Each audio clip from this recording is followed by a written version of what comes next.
Tên của anh là gì? Tên của mình là Nguyễn Như Nam Anh. Anh có nickname nào không? Nickname của mình là Kira. Ngày tháng năm sinh? 2512-1994, Giáng sinh. Anh cung hoàng đạo gì? Cũng market. Số chủ đạo trong thần số học của anh là số mấy? Số 6. Nhóm máu? O. Cân nặng và chiều cao? Nặng 73,5kg, cao 1m83. Kích cỡ bàn chân của anh là bao nhiêu? 42,5. Bộ phận trên cơ thể mà anh thấy yêu thích nhất?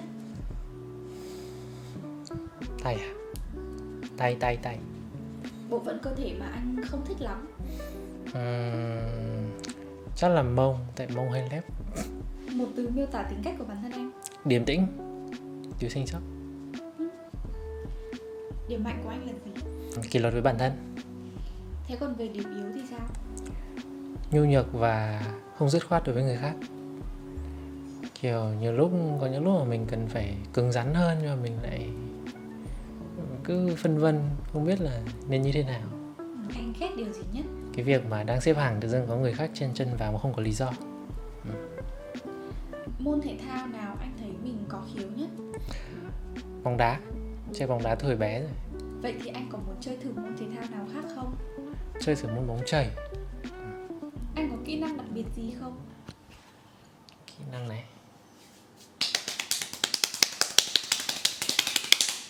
Wow, Fast clapping. rất là tài năng. Về sở thích của anh thì sao? Sở thích thì cũng có tương đối nhiều này. Đọc sách, nấu ăn, chơi game, đạp xe, ngắm cảnh vân vân. Nhưng mà nhìn chung là nó cũng là lành mạnh. Anh thích đồ uống nào nhất? Trà thảo mộc. Nhẹ nhàng, tốt cho bụng. Anh thích loại hoa quả nào? Nghĩ ra đầu tiên thì sẽ là dâu. Bên cạnh đấy thì có chuối với lại vải nhãn. Anh thích loài động vật nào nhất? Thích chó nhất. Thích mùa nào nhất? Mùa đông. Anh thích emoji nào nhất? Đúng không? Anh thích xem thể loại phim gì? Hoạt hình anime, phim hài với lại phim khoa học viễn tưởng. Anh thích màu gì nhất? Màu trắng và màu be. Thích loại bánh kẹo gì? Bánh custard. Anh thích khoảng thời gian nào trong ngày nhất? Chắc là ăn trưa xong thì sẽ được kiểu lên giường nằm ngủ trưa. Làm việc tự do tại nhà mà, cho nên cũng cái khoảng thời gian này nó cũng thoải mái hơn. Còn anh thích điều gì nhất ở căn phòng hiện tại của mình? Có một cái gì đấy nó khá là ấm cúng. Anh thích làm gì nhất vào lúc rảnh rỗi? Chơi game bóng đá.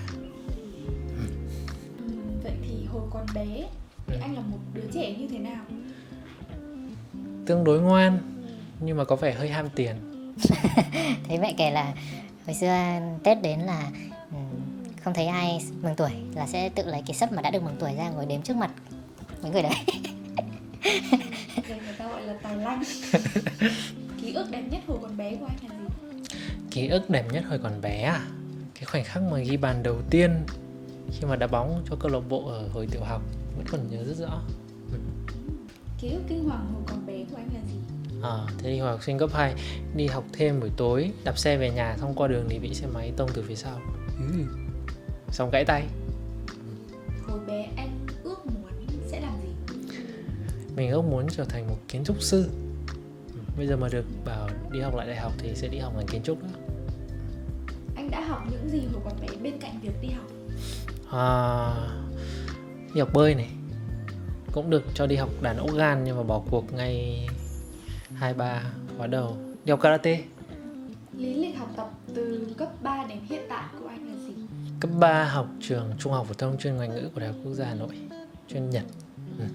Sau đấy thì là thi đại học vào khoa sư phạm tiếng Nhật của Đại học Quốc gia, Đại học Ngoại ngữ Đại học Quốc gia Hà Nội. Sang Nhật du học lại từ đầu, du học bằng tiếng Anh ở trường Đại học Quốc lập Yokohama. Tốt nghiệp xong về Việt Nam học thêm 2 năm thạc sĩ ở trường Đại học Việt Nhật, chuyên ngành quản trị kinh doanh. Và bây giờ thì làm YouTuber. Anh học dốt nhất môn gì? Lý. Thề luôn không bao giờ nạp được môn lý vào đầu. Công thức tính quãng đường. Anh nói được mấy thứ tiếng?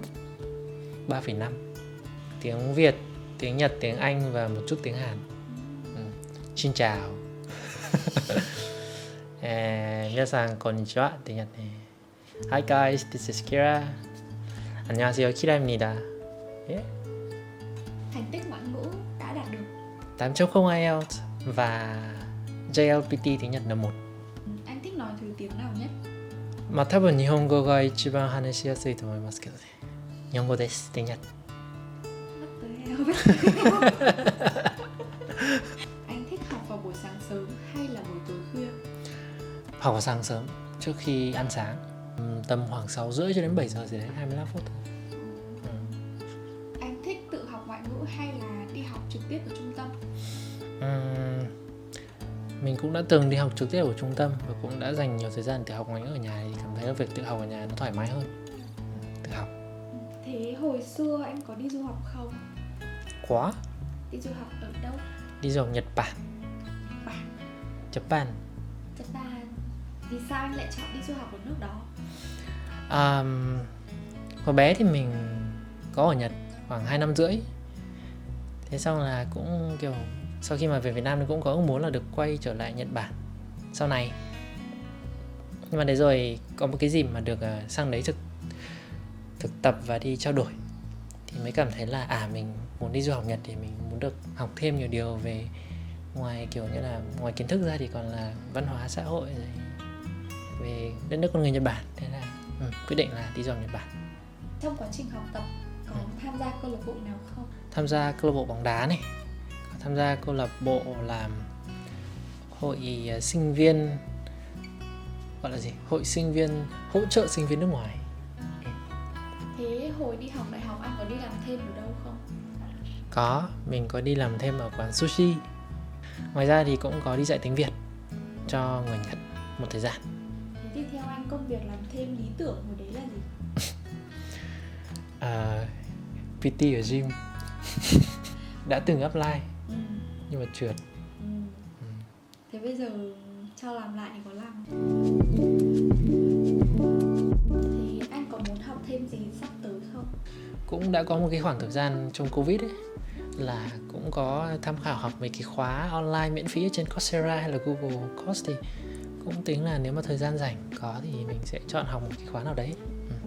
Thế bình thường thì mấy giờ anh dậy? Thường nhật thì khoảng 6 giờ, 6 rưỡi. Anh đi ngủ từ mấy giờ? Hồi xưa đi ngủ sớm lắm, 10 giờ. Nhưng mà bây giờ thì đỡ hơn rất nhiều. 11 giờ, 11 rưỡi. Nhưng mà nói chung là quanh 11 giờ là đi ngủ rồi. Anh sẽ làm điều gì đầu tiên sau khi thức dậy? Chắc là trải thảm yoga để tập thiền 3 phút. Dạo này anh đang ghiền làm việc gì? Tập tành làm Instagram Reel. Mặc dù là content creator nhưng mà lại rất lười làm Reel trên Instagram. Nhưng mà giờ này thì cũng bắt đầu tập tành một chút. Một ngày anh ăn mấy bữa? Một ngày ăn 3 bữa. Chú tâm vào điều gì khi ăn uống? Không được ăn quá no. Anh có phải tiếp người sống ngăn nắp từ bé không? Cũng mình nghĩ là cũng không quá là ngăn nắp, nhưng mà chỉ là không quá lộn xộn. Anh có đang sống theo lối sống nào không? Có, mình sống theo một lối sống gọi là minimalism, lối sống tối giản. Như các bạn cũng đã thấy. Anh cảm thấy hạnh phúc nhất khi đang làm gì? Cảm thấy hạnh phúc nhất à? Dạo gần đây thì chắc là cái việc dọn nhà. Cái lúc dọn thì nó cũng vui, mà dọn xong thì cũng rất là hạnh phúc. Vì là phòng nó càng sạch sẽ mà bản thân mình cũng vừa hoàn thành được một cái công việc lớn. Vậy thì anh cảm thấy thư giãn nhất là lúc nào? Thư giãn nhất là lúc nào? Đạp xe buổi sáng sớm, nhưng mà đạp với tốc độ chậm và ngắm cảnh xung quanh. Thế thì anh sẽ làm gì khi gặp áp lực hoặc là cảm thấy đang bất ổn? Mình thì luôn có một cuốn sổ bên cạnh, cho nên là mình sẽ viết ra hoặc là nói ra những cái gì mà mình cảm thấy bất ổn ở trong đầu. Thường là mình sẽ tự nói, tự viết ra trước, xem có tự giải quyết được không, sau đấy thì mình mới bắt đầu kiểu chia sẻ với những người xung quanh. Anh có tật xấu nào hay làm không? Mặc dù là sống ngăn nắp nhưng mà vẫn có một cái tật xấu, đó là vẫn hay vứt tất lung tung. Còn gì nữa không? Anh có món đồ mới mua nào mà rất là ưng không? Yeah, Đó chính là iPhone 15 Pro. Yeah. mọi người hãy đợi video unboxing tiếp theo nhé. Yeah. Món đồ tâm đắc nhất đã mua của anh là gì? Món đồ tâm đắc nhất chắc là máy ảnh Fujifilm. Là máy ảnh đang dùng để quay video này đó. Cuốn sách mà anh mới đọc xong. Tuổi 20 những năm tháng quyết định cuộc đời bạn. Và cuốn sách tâm đắc nhất mới đọc trong năm nay. Mới đọc trong năm nay thì có một cuốn đây, cuốn Chatter. Mình không nhớ tên tiếng Việt là gì, nhưng mà đại khái là nó kể về cái sức mạnh của việc là mình nói chuyện với bản thân. Cái tiếng nói nội tâm trong đầu nó có sức ảnh hưởng như thế nào. Cuốn đấy rất hay. Đọc sách hay nghe sách? Đọc sách. Xem phim hay xem tóm tắt phim? Xem tóm tắt phim. Tự tóm tắt phim đúng không? Bộ phim gần nhất vừa xem xong là gì? One Piece live action trên Netflix. Bộ phim đang xem là gì? Fight for my way. Anh thích nghe nhạc gì? K-pop. Có bên nhạc yêu thích nào không? Đông Bằng Shinki. Lúc học thường nghe thể loại nhạc gì? Sẽ nghe nhạc lo-fi. Thi thoảng nghe nhạc piano. Nhưng mà với những lúc mà cần tập trung để ghi nhớ thì thường là hoặc không nghe, hoặc là sẽ nghe nhạc tự nhiên, tiếng suối rồi tiếng mưa. Anh hay hát bài gì ở karaoke? Có một bài mà lúc nào đến karaoke nhất định phải hát, đó là Aloha Cool. Bây giờ là công việc. YouTube. Lý do nào khiến anh muốn làm YouTube? Hồi đó thì mình cũng viết blog được một thời gian và cũng có máy ảnh và cũng thường xuyên tập tành chụp ảnh. Thì có một bạn mới bảo là tại sao không kiểu như là làm video chia sẻ về cuộc sống thường nhật, thay vì chỉ chia sẻ qua những dòng chữ thì bạn có thể chia sẻ qua những hình ảnh, những thước phim đó. Thì mình nghĩ là mình cũng muốn thử sức như thế nào, thì đó là thời điểm mà mình bắt đầu làm YouTube. Những điều tích cực có được khi anh làm YouTube là gì? Cảm thấy như là mình cũng lan tỏa được phần nào những cái năng lượng tích cực mà nó nhẹ nhàng. Thế sau là mình cũng nhận lại được những cái phản hồi cũng tích cực và khiến mình cảm thấy vui hơn. Vậy thì những khó khăn khi làm YouTube? Cũng nhiều, nhưng mà chung quy lại vì là bây giờ đang làm một mình, cho nên là bản thân mình phải đảm đương tất cả các công việc từ A đến Z, thì mình cũng phải dành quỹ thời gian nhiều. Vậy thì anh chú tâm với điều gì khi mà edit video YouTube? Khi mà edit video YouTube thì thường là mình sẽ chú tâm vào nhạc. Ví dụ làm những cái thước phim hàng ngày thì mình sẽ chọn những cái bài nhạc nào nó hợp với mood, với cái khung cảnh chẳng hạn. Và thường là cái giai điệu của nó cũng sẽ khớp với những cái đoạn chuyển video, chuyển cảnh ấy. Đó. Vậy thì anh chú tâm với điều gì khi quay video YouTube? Quay video YouTube thì chắc là âm thanh âm thanh và góc quay. Công đoạn nào là công đoạn yêu thích nhất? Chắc là lúc quay phim, vì lúc đấy là mình sẽ thấy là ôi sao mình sáng tạo thế. Còn công đoạn nào thì không thích cho lắm? Một trong những công đoạn cuối cùng đó là đăng video lên YouTube, xong bắt đầu viết phần mô tả và dịch subtitle nữa. YouTuber mà anh yêu thích và ngưỡng mộ? The Present Writer và anh Hiếu Nguyễn, Hiếu TV. Anh đã đi được những nước nào rồi? Nhật Bản, Singapore, Hàn Quốc, 3 nước. Khung cảnh nào khiến anh cảm thấy cảm động nhất? Trong thời gian gần đây nhất thì chắc là khi mà đi Hà Giang. Nếu có cánh cửa thần kỳ của Doraemon thì anh sẽ đi đâu? Đan Mạch. Nếu được mang một món đồ duy nhất đến đảo không người thì anh sẽ mang gì? Chắc là mang bật lửa. Tại sao? Kiểu lửa là khởi nguồn của mọi thứ mà, cho nên là ví dụ đến đảo không người thì nếu mà có lửa thì chỉ là xua đuổi được động vật hoang dữ này, xong có lửa thì sẽ nấu ăn được các thể loại. Nghĩ vậy. Sắp tới anh có dự định đi đâu không? Mình có dự định đi Hàn và đã apply visa rồi. Anh là một người như thế nào khi ở bên cạnh bạn bè thân thiết? Mặc dù bình thường thì trông có vẻ điềm tĩnh, nhưng mà khi mà ở xung quanh những người rất là thân thiết thì mình là một người rất là năng động, hoạt bát, vui vẻ, và đôi khi là cũng lắm mồm. Thế thì anh là một người như thế nào khi gặp gỡ người lạ? Introvert chính hiệu. Anh có chú tâm vào điều gì khi gặp gỡ những người xung quanh? Chung là mình cũng cố gắng thể hiện cái phép tắc lịch sự tối thiểu. Đó là cái mình chú tâm. Hay nè, câu này hay nè. Cuộc sống của anh có gì thay đổi kể từ khi hẹn hò không? Mình cảm thấy như cuộc sống của mình nó giống như là của một người bình thường hơn. Kiểu hồi xưa khi mình đăng những cái video hay chia sẻ những cái bài viết về cuộc sống của mình thì các bạn hay comment là kiểu sống tối giản ngăn nắp như thế này quá, liệu có ổn quá không? Đấy, nhưng mà thế rồi thì khi mà bắt đầu hẹn hò thì mình cũng kiểu bắt đầu dành nhiều thời gian hơn cho mối quan hệ này, cũng gọi là nhỉ, cũng cảm thấy là thì mình cũng đang sống một cuộc sống của người thường đấy thôi.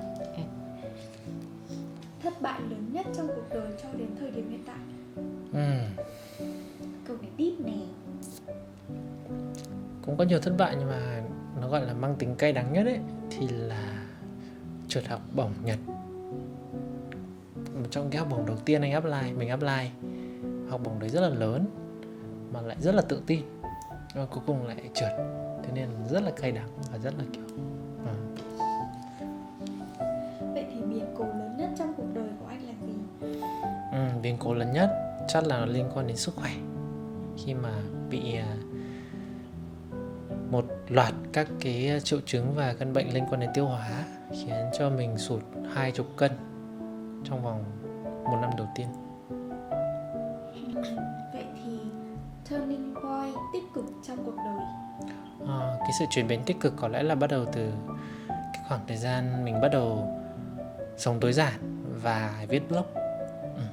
Nó là khoảng 2 năm kể từ khi mà bắt đầu bị bệnh. Thì nó giống như là một cái tiền đề, một cái bàn đạp lớn để giúp mình có một cái cuộc sống nó tốt hơn. Và mặc dù là phải mãi sau này thì mới hồi lại được sức khỏe hoàn toàn, nhưng mà trộm vía bây giờ thì trông khỏe hơn nữa. Nếu được trở về quá khứ thì sẽ trở về ở thời điểm nào? Chắc là trở về ở cái khoảng thời điểm sinh viên năm nhất đại học ở bên Nhật để lúc đấy mình ý thức được hơn về cuộc sống, về sức khỏe của bản thân, rằng là không có gì là vô hạn cả. Mặc dù là trẻ khỏe như thế nhưng mà mình vẫn có một cái giới hạn nhất định, cho nên là đấy. Thế thì nếu được đi đến tương lai thì anh sẽ đi đến thời điểm nào? Tương lai 31 tuổi. Là 2 năm nữa. Tại sao lại thế? Hồi xưa có một cái suy nghĩ, không biết là đã kể cho em chưa, nhưng mà anh cảm giác như là hồi xưa anh sẽ nghĩa là cái cuộc sống của anh nó sẽ dừng lại ở tuổi 30. Thế nên anh sẽ muốn là đến được tuổi 31. Okay. Anh muốn thử sức với điều gì ngay trong 3 tháng cuối năm?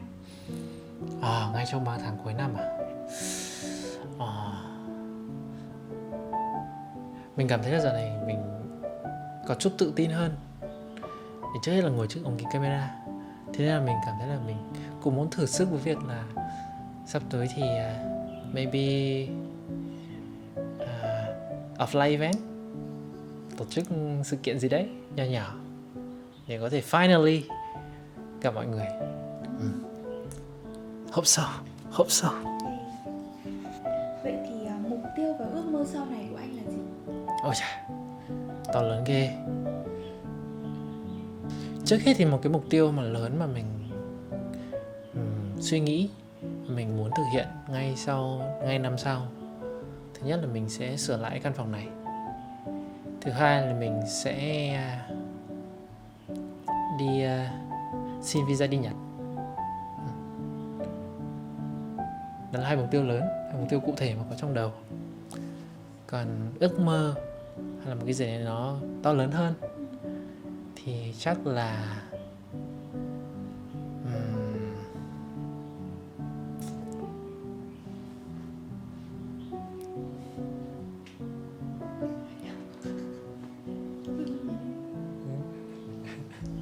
xây dựng gia đình tổ ấm à? cưới vợ.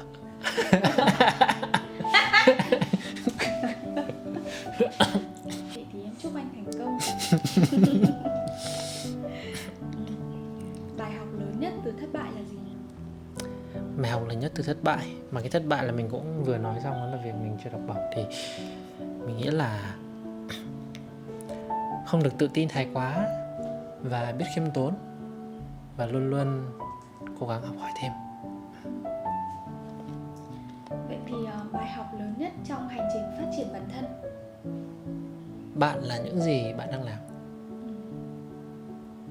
Ý ở đây là liên quan đến thói quen.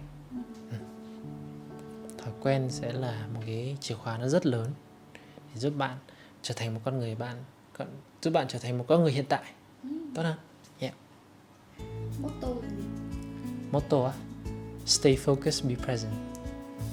Luôn cố gắng tập trung và luôn ở thời điểm hiện tại. Vậy thì anh có lời nói gì đến các bạn follower không?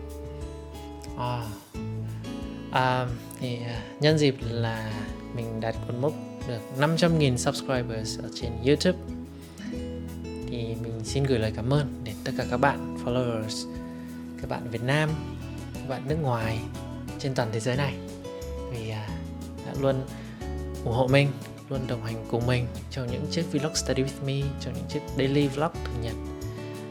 Và hy vọng là mình sẽ luôn luôn giúp ích được cho các bạn ở một góc nhỏ nào đấy trong cái hành trình phát triển của chính bạn cũng như là của chính mình. That's it. Ok, cảm ơn các bạn đã xem hết trước video trả lời 100 câu hỏi về mình. Và hy vọng là cái video này sẽ giúp các bạn hiểu hơn về mình một chút. Và hẹn gặp lại các bạn ở những chiếc vlog tiếp theo nha. Bye.